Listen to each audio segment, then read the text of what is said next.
Bom dia a todos, que a paz de nosso Senhor e Salvador Jesus Cristo esteja contigo, meu irmão e minha irmã. A mensagem de hoje tem como tema a fé persistente. E nós vamos abrir a palavra de Deus no Evangelho de Lucas, capítulo 5. Eu vou ler do versículo 17 ao 26, que diz assim: Ora, aconteceu que num daqueles dias estava ele ensinando, e achavam-se ali assentados fariseus e mestres da lei, vindos de todas as aldeias da Galileia, da Judeia e de Jerusalém. E o poder do Senhor estava com ele para curar. Vieram então os homens trazendo em um leito um paralítico, e procuravam introduzi-lo e pô-lo diante de Jesus. E não achando por onde introduzi-lo, por causa da multidão, subindo ao airado, o desceram do leito, por entre os ladrilhos, para o meio, diante de Jesus. Vendo-lhes a fé, Jesus disse ao paralítico: Homem, estão perdoados os teus pecados. E os escribas e fariseus arrazoavam, dizendo: Quem é este que diz blasfêmias? Quem pode perdoar pecados, senão Deus? Jesus, porém, conhecendo-lhe os pensamentos, disse-lhes: Que arrazoais em vosso coração? Qual é mais fácil dizer: Estão perdoados os teus pecados, ou levanta-te e anda?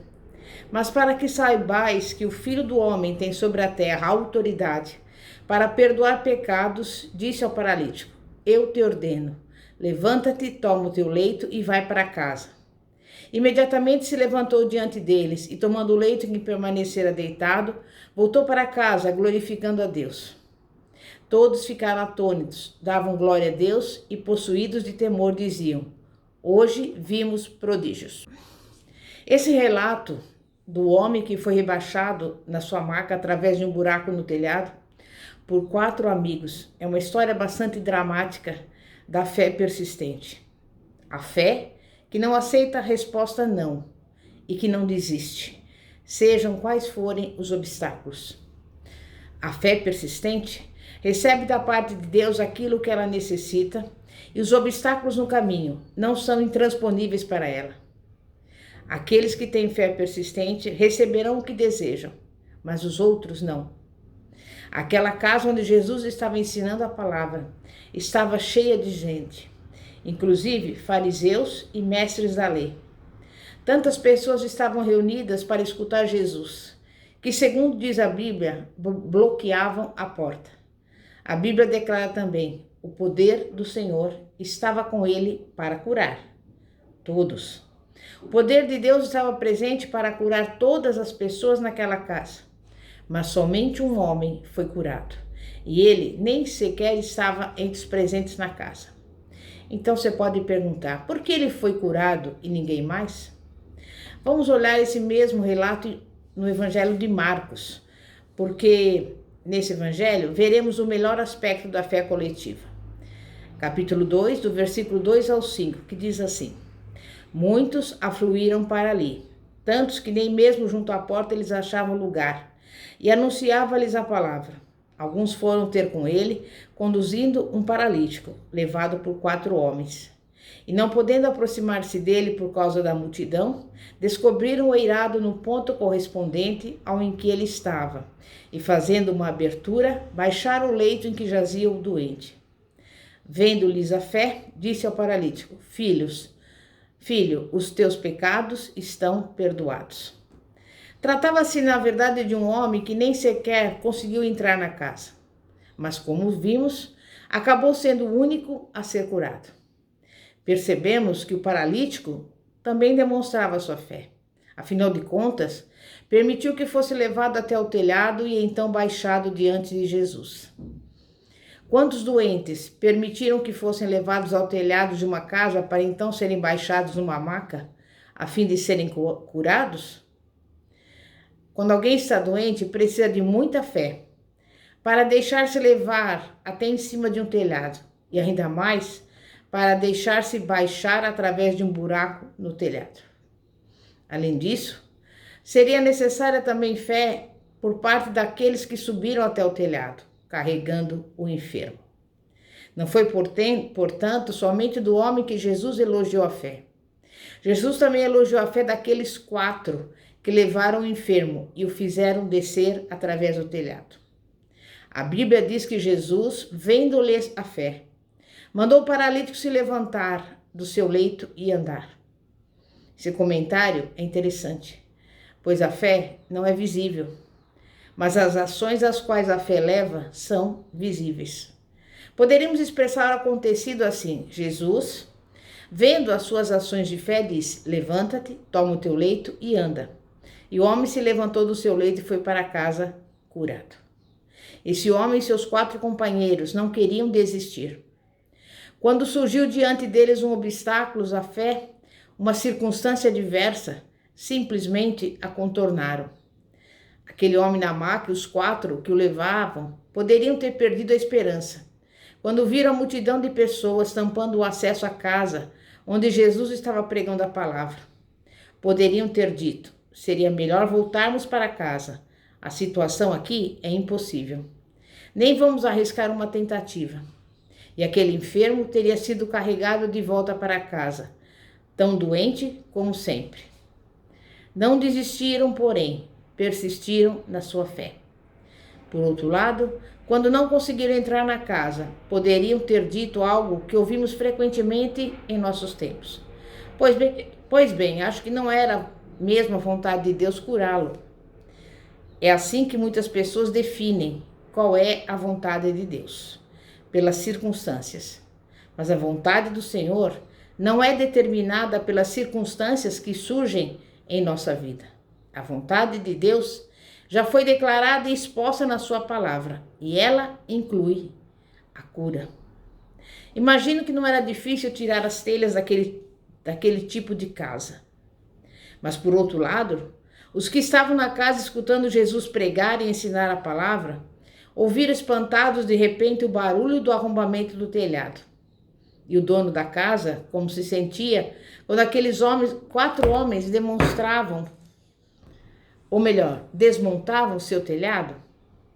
Mas a lição espiritual da história é essa. Quando esses 5 homens se viram confrontados por um obstáculo, não foram simplesmente desistindo. Fizeram algo a respeito. Quando não conseguiram chegar até Jesus, não ficaram com a fé desanimada, simplesmente foram por outro caminho. A Bíblia diz que Deus sempre fornecerá uma via de escape. Foi necessária bastante fé para remover aquele obstáculo, ou seja, subir no telhado e descer o doente para dentro da casa. E o paralítico também precisou exercer a sua fé. Já estava confinado ao seu leito. E se os seus amigos tivessem dado um só passo errado no telhado, poderia ter ficado ainda mais aleijado do que antes. Temos aqui um quadro daquilo que a fé unida, a fé coletiva, pode realizar. Temos aqui 5 pessoas, o paralítico e os 4 homens que o carregavam, todos com o mesmo alvo: chegar até Jesus a fim de obter a cura do homem deitado na maca. Estavam unidos no propósito, no alvo e na ação, visando a realização da tarefa. Afinal de contas, se não tivessem agido na união total, provavelmente teriam simplesmente deixado cair aquele pobre homem pelo telhado abaixo. E o coitado já estava confinado ao leito sem poder andar. Se não houvesse união entre os 4 que o fizeram descer pela abertura do telhado, o doente, como eu disse, teria caído no chão e provavelmente ficado em estado lastimável. Para nós, há uma lição em tudo isso. Para fazer algo coletivamente em favor de Deus, nós precisamos viver em união. União de propósitos, união de alvos e união nas ações.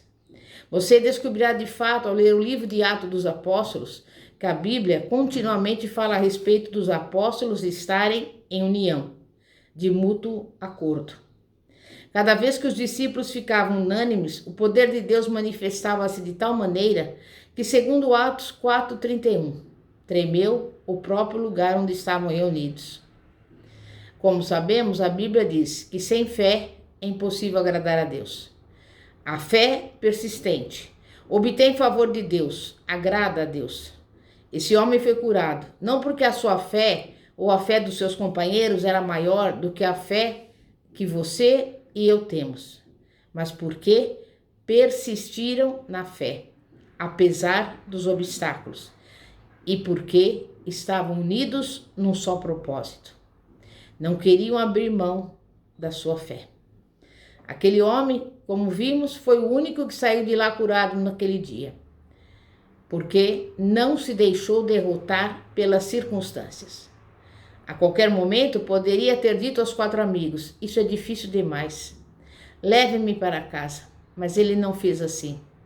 Recusou-se a desistir e abandonar a tentativa quando as coisas não aconteceram do jeito que ele gostaria. Não quis aceitar o fracasso como parte do seu pensamento, de modo que, ao ser confrontado por um obstáculo, como eu disse, simplesmente o contornou. A sua atitude era: vim para ser bem-sucedido. Vim até Jesus para ele atender às minhas necessidades. Vim para receber da parte de Deus e eu não vou ser derrotado. Por isso, ele recebeu de Deus tudo quanto necessitava. Às vezes, nós também precisamos persistir na nossa fé. Não porque Deus está nos recusando, mas porque temos um inimigo que está guerreando contra nós. Veja esse homem na maca.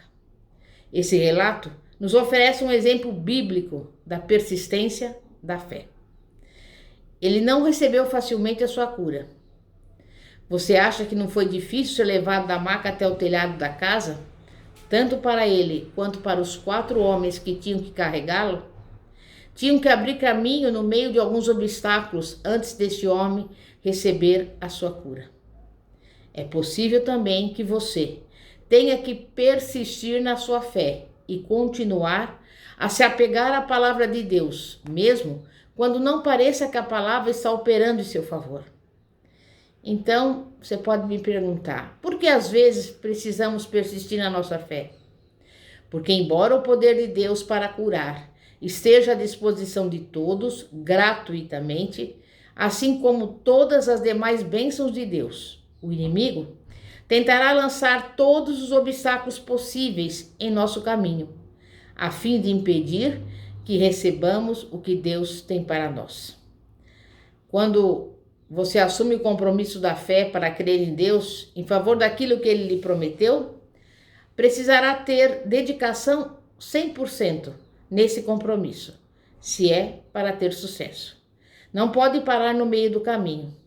Você não pode parar e ficar satisfeito com a condição alcançada, mesmo quando chegar a um nível que acha cômodo. Não, você terá que correr adiante.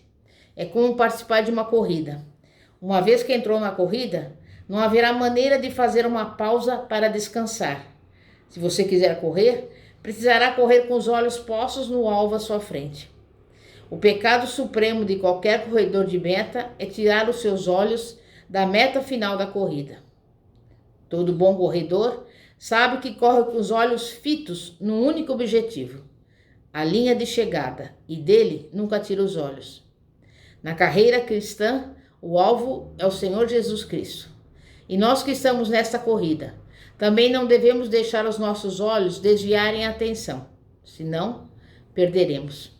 O diabo, se você assim permitir, começará a conversar com a sua mente, e se você acreditar naquilo que ele diz e tirar os olhos de Deus, perderá terreno. Se deixar o diabo sussurrar os seus pensamentos de derrota, desânimo, dúvida e incredulidade nos seus ouvidos, você também não vai conseguir manter o olhar na meta. Então, nunca deixe os pensamentos do inimigo dominarem a sua mente. Pensamentos tais como: você nunca dará conta, já é tarde demais para você, você não presta, as promessas de Deus não vão ser cumpridas na sua vida. Se você ceder e permitir que esses pensamentos permaneçam na sua mente, o inimigo vai impedir que você receba o melhor de Deus para a sua vida. Então, mantenha os seus olhos no alvo, em Jesus. Você perderá a corrida se tirar os olhos do alvo. Não fixe os seus olhares nos homens. Não fixe os seus olhos nas suas próprias falhas e nos seus erros. Afinal de contas, Deus não disse mesmo que você correria essa carreira nas suas próprias forças. Pare de confiar nas forças da carne, suas ou de qualquer outra pessoa. Não é o esforço carnal que vai fazer de você um vencedor na vida. É só Jesus Cristo e sua palavra imutável. Vamos olhar para o exemplo de Jesus. A derrota não faz parte da natureza de Jesus, daquele que andava na face da terra fazendo realizações poderosas. Jesus, aquele que morreu na cruz, por mim, por você, por toda a humanidade. Jesus, aquele que, segundo diz a Bíblia, não conhecia pecado, mas foi feito pecado a fim de nós nos tornarmos a justiça de Deus em Cristo. Aquele mesmo Jesus nunca sofreu derrota. Aquele maravilhoso Salvador não conhece e nem conheceu derrota. De modo que nós, a Igreja de Jesus Cristo, que fazemos parte do seu corpo, não devemos aceitar derrota em nossa vida. A Bíblia também declara que Jesus tomou posse das chaves da morte e do inferno e que subiu até as alturas onde vive para sempre, a fim de fazer intercessão por você e por mim. Não precisamos, portanto, fracassar em nada do que fazemos. Sabe por quê?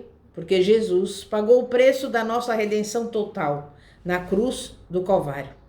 Não existe problema que não possa ser resolvido, e não há medo que não possa ser dissipado, se cremos em Deus e confiarmos na sua palavra. Você pode ter necessidades urgentes, mas a sua fé total em Deus o acompanhará até a vitória. Todos os ataques do inferno e a combinação entre todas as forças do inferno não poderão vencer o poder da fé sólida que se fixa somente em Deus. Se você se recusar a transigir a sua fé, Deus tomará as providências para que o poder que foi investido na Igreja do Senhor Jesus Cristo seja eficaz na sua vida, porque você teve a coragem de nele crer. Então, mantenha a sua posição contra o inimigo. O inimigo sempre desejará passar blefe em você. Sempre tentará fazer você pensar que poderá vencê-lo, mas a palavra de Deus diz que Satanás é um inimigo derrotado. Fale a palavra de Deus contra o inimigo e coloque-o em fuga, em nome de Jesus. Deus não distribui substitutos pelas suas bênçãos. Não lhe dará bijuteria em vez de diamantes. Sua palavra declara que quando você pede pão, ele não lhe dará uma pedra, ou se pedir um peixe, ele não lhe dará uma serpente. Ele nunca recusou nenhum dos seus filhos que se chegou diante dele com uma fé simples, infantil. Deus nunca disse, lastimo dizer que o céu não tem mais aquela bênção em estoque, não existe mais. Ou, desculpe-me, mas você terá que aceitar coisa de segunda mão. Ou, perdoe-me, mas não posso fazer isso para você, porque nem sei fazer.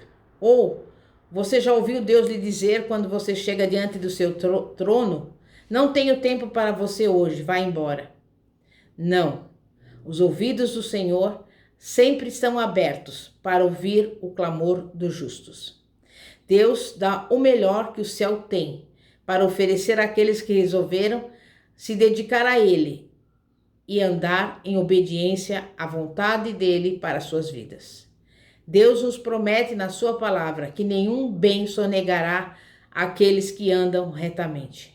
Então, resolva hoje que você vai renovar o seu compromisso com Deus e com a sua vontade para a sua vida.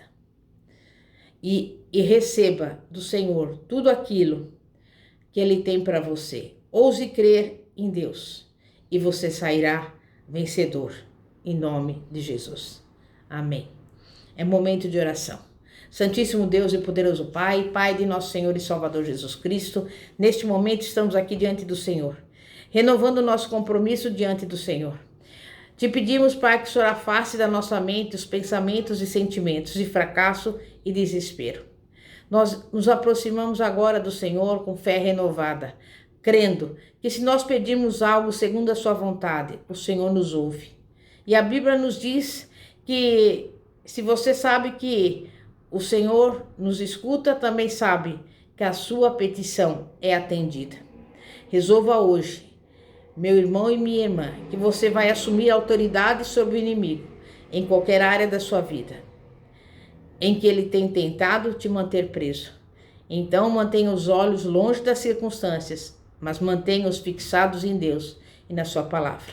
Meu Deus e meu Pai, visita aqueles que estão doentes, porque é a tua palavra que diz que o Senhor já levou sobre si as nossas doenças e pelas suas pisaduras nós já somos sarados. Que embora essa pessoa tenha recebido um diagnóstico médico, embora ela esteja sentindo dores em seu corpo, nós sabemos que é a palavra de Deus que nos diz e nos assegura que nós já estamos curados e sarados. Opera a cura e o milagre na vida dessa pessoa. Envia a provisão a essa pessoa, porque é a tua palavra também que nos diz que o Senhor suprirá cada uma das nossas necessidades. Visita esse lar e essa casa. Traga salvação a essa família, porque é a tua palavra que nos assegura. Crê no Senhor Jesus e será salvo tu e a tua casa. Em nome de Jesus, receba o melhor de Deus para a sua vida e para a sua família, em nome de Jesus. Amém e graças a Deus. Glória a Deus.